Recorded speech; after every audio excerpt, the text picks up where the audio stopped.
For what I know is everyone who's here is here by divine appointment. And there's a message for every one of us, myself included, in this gathering that we have today. And as it's been said, our global theme for this year is living everyday wonder, and that's seeing the wonder that is around us at all times. And in February, we're in particular looking at our inner life. And the topic today, can I see God in me? Originally, I was looking at naming this who, what, why I am. And the more I thought of it is, I know who, what, why I am. I am an individualized, unique expression of the divine, and the why is to allow the divine to express itself as me, through me, as only it can with me. And that goes for every one of you here on Facebook and here on the Zoom meeting, and anyone who hears this later. That is who, what, why I am. The bigger question, the one that may be a little more difficult to really grasp, is, can I see God in me? Can I see it every day? Can I see it in everything I do? The song that was played, "Can I See God in Everyone," is a beautiful song, and include yourself in that everyone. When I was talking to one of my sons and daughter-in-law yesterday and telling them I had a talk today, and they asked me the topic, and I said, can I see God in me? And there was this like pause of discomfort, because although they're not in this teaching, they're in a teaching that's very similar to ours, but they still have this concept of a God outside. And when I started thinking about that, it's pervasive in our collective consciousness in the Western world, of this Judeo-Christian God, this supreme being who is out there, who's there to take care of us and reward and punish us by whatever rules that may be confusing to figure out. And something that came to me was a good example of the difference in how my shift in God has happened is, in my Christian Catholic upbringing, I was taught to open my heart up so I can allow the love of God to come into me. And what I know from being in this teaching for very close to 20 years now is that I open my heart to allow the love that is God to more freely and fully express as me, to let God out. There's no God to let in, it's to let it out. And so seeing that God within me is important to understand that, to not just understand it, but to know it in our heart as well as our mind. God is everywhere. All creation originates from that one source. All physical and spiritual principles and laws are contained within this one. We have many terms that we use to name this principle that we call God. Scientists may call it pure energy. The philosophers can call it infinite intelligence. And when we get to religion, then there's God, Allah, the Tao, Yahweh. There's so many names. But what I know is it doesn't matter what we call that. I'm currently reading a book called Buddhist Boot Camp by Timber Hawkeye. And in it, he says, the name you give it doesn't matter as much as the appreciation you have for it. God is not out there for us to pursue. God is in our heart to discover. And that is the point of today's talk. Discover that God that is within us. So everyone, as the song says, everyone is a divine creation, an individualized, unique expression of the one, the personification of the divine spirit. And the true essence of God is love. Therefore, the true essence of each and every one of us, if you hear my voice right now, your true essence is love. The question to ask is, can you see God in you? So just close your eyes for a moment and ask yourself that, and experience what your body feels when you ask yourself, do I see God in me? In the book, The Art of Being, one of our CSL ministers, Reverend Dennis Merritt Jones, says, he asks these questions. What is required of a wave to be one with the ocean? Nothing. It already is. Likewise, what is required of you to be one with God? Nothing. You already are. God is all that is. Therefore, it is literally impossible to separate from that which you are, even when the world tries to convince you otherwise. It is literally impossible to separate from that which you are, even when the world tries to convince you otherwise. We're going to look at that. So first, we're going to look at God is all. And I can't say it enough. We are each a divine, an expression of the divine. We are unique. There's no one else who can express the divine the way we do. Sometimes in my prayer, when I do an affirmative prayer, spiritual mind treatment for someone, myself included, it'll come out of me that God woke up one day and decided to express itself as Jackie, as Nild, as Elaine, as put your name in there. And that's what happened the day you were created. I like to think sometimes of God as this very vibrant, sparkly diamond that just shines light out everywhere. And when you look at that diamond, what causes that light to just spread everywhere are the many, many facets on it. And it requires every one of those facets to make that light as bright as possible. And you are one of those facets.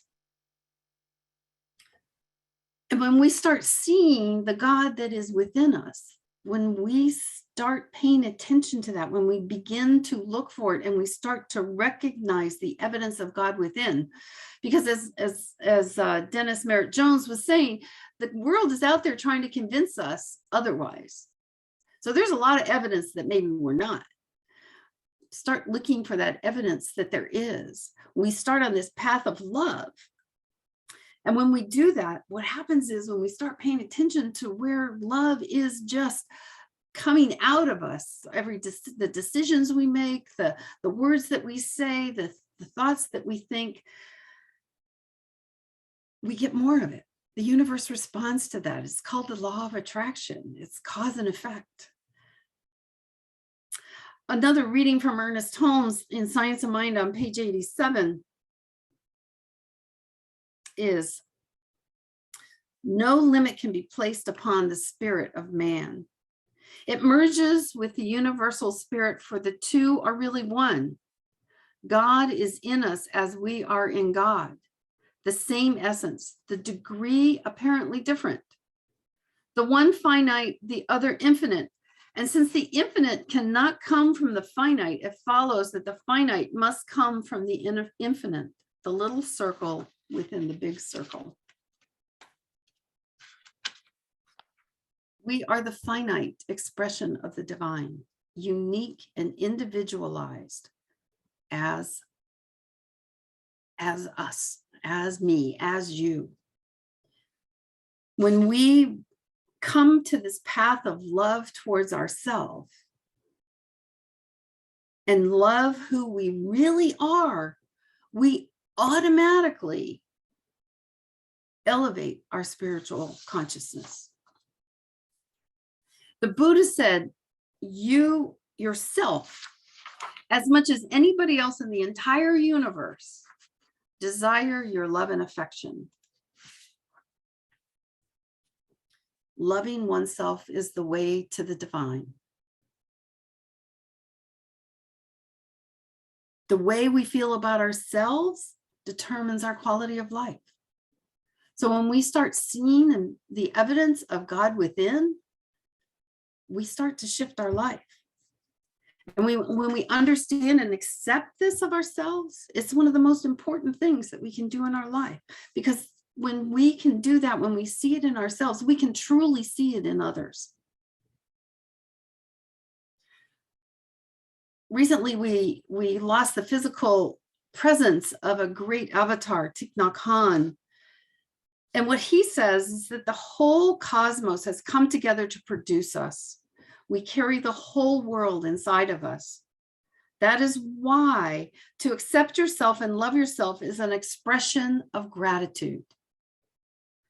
Because when you love yourself and accept yourself and see the God in you, you are expressing gratitude for the divine. You are showing appreciation for this one life that we have and that we are. Because what we do is we project what we carry within us. We project it out. Our outside world, our outside reality is a projection of what is inside of us. So when we love ourselves, we begin to create heaven on earth. And one of our core beliefs is that heaven's not some place to get to after we leave this body. It is what we create right now in this moment on earth. And everyone is capable of creating heaven on earth. And it begins when we start to accept responsibility for our own life. It begins when we pay attention to our actions and our words, when we have an awareness of what we think, when we become aware of what we speak and how we are feeling and how we act upon that. Because our current reality is the culmination of all the thoughts we have ever had up to this moment, up to this point in time. And if I'm in the now, what I know is I can change that in every now that is, in the now that is right now, that is, I can change that. The life we create is a product of our soul, and how we react to it as a product of the programming of the mind. So if we go back to that quote from Dennis Merritt Jones, where he says, therefore, it is literally impossible to separate from that which you are, even when the world tries to convince you otherwise. We have all put on us what others have told us we are. The world is out there trying to tell us that we're less than we are. And so it is up to us to pay attention to that God that is within. Because what happens is our soul is projecting the beliefs that it has accepted as truth, small t truth. And when we start focusing on the big T truth of who we and what we are, that we are, our essence is love. And the essence, of everyone around us is love, then we can change the way we think. It's not just change your thinking, change your life. It's changing the way you think, change your life. That we start on this road, on this path of love of self. Because we don't see things as they are, we see them as we are.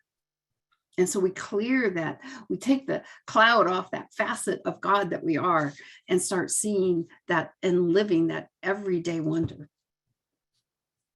So just remember, every action has a reaction, there's cause and effect.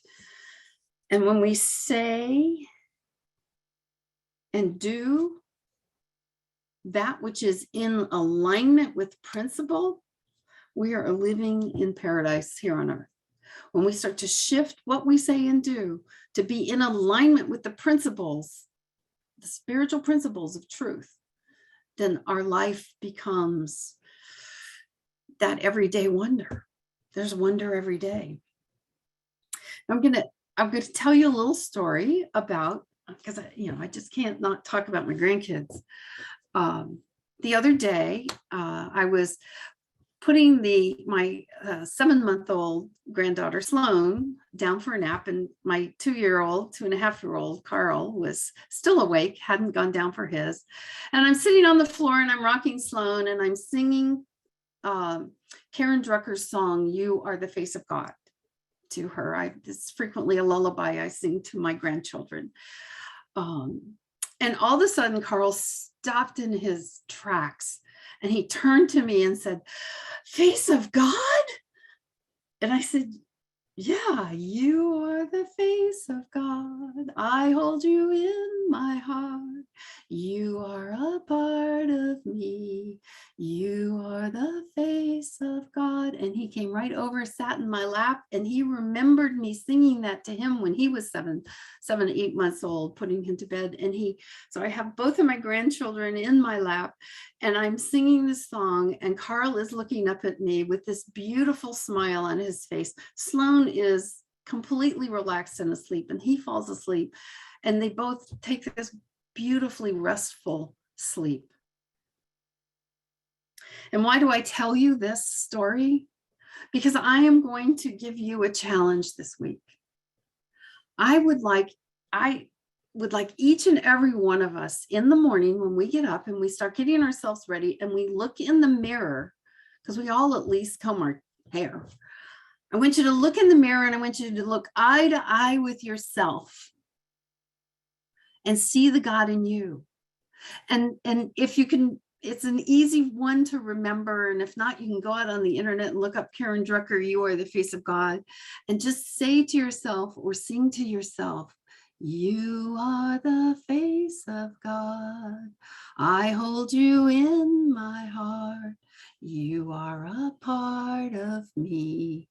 You are the face of God."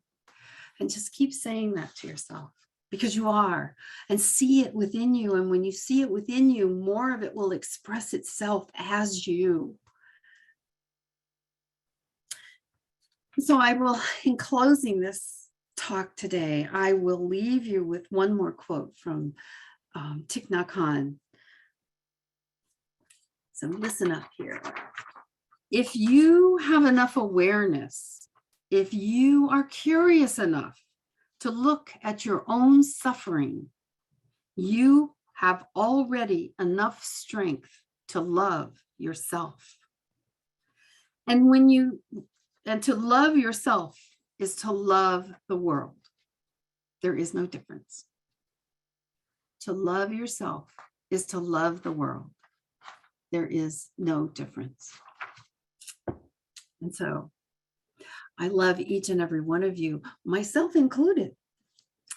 And I'm just so blessed to be here. I'm blessed to by every person who's here today. And so I just say namaste and thank you for this time.